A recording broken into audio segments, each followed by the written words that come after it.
चलिए आगे बढ़ते हैं। मायावती ने बीएसपी के नेताओं के साथ अहम बैठक की है, जिसमें मंडलीय, मुख्य जोन इंचार्ज, बीएसपी के जिलाध्यक्ष, राष्ट्रीय और प्रदेश पदाधिकारी भी मौजूद रहे।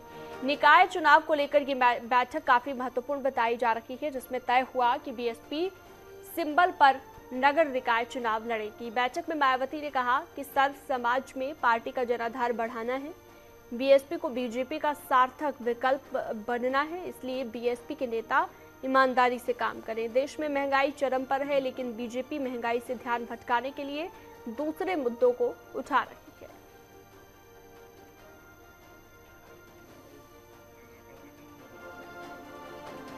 तो बीएसपी का मंथन हुआ, बीएसपी की ये महत्वपूर्ण बैठक हुई।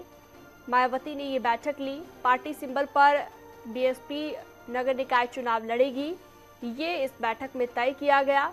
पार्टी के नेताओं को, कार्यकर्ताओं को निर्देश दिए। ये बहुत ही कम निवेश पर पैकर्स एंड मूवर्स बिजनेस शुरू करके महीने का 5 लाख कमाते हैं। इनसे सीखना है तो फ्रीडम ऐप को अभी डाउनलोड कीजिए। गए ईमानदारी से काम करें, ये भी मायावती ने निर्देश दिए। मायावती की अध्यक्षता में ये बैठक हुई।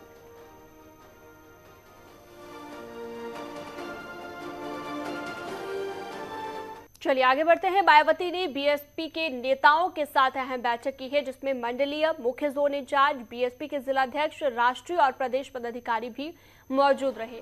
निकाय चुनाव को लेकर ये बैठक काफी महत्वपूर्ण बताई जा रही है, जिसमें तय हुआ कि बीएसपी सिंबल पर नगर निकाय चुनाव लड़ेगी। बैठक में मायावती ने कहा कि सर्व समाज में पार्टी का जनाधार बढ़ाना है, बीएसपी को बीजेपी का सार्थक विकल्प बनना है, इसलिए बीएसपी के नेता ईमानदारी से काम करें। देश में महंगाई चरम पर है, लेकिन बीजेपी महंगाई से ध्यान भटकाने के लिए दूसरे मुद्दों को उठा रही है।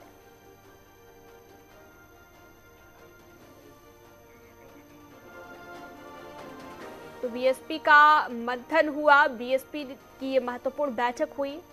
मायावती ने ये बैठक ली। पार्टी सिंबल पर बीएसपी नगर निकाय चुनाव लड़ेगी, ये इस बैठक में तय किया गया। पार्टी के नेताओं को, कार्यकर्ताओं को निर्देश दिए गए। ईमानदारी से काम करें, ये भी मायावती ने निर्देश दिए। मायावती की अध्यक्षता में ये बैठक हुई।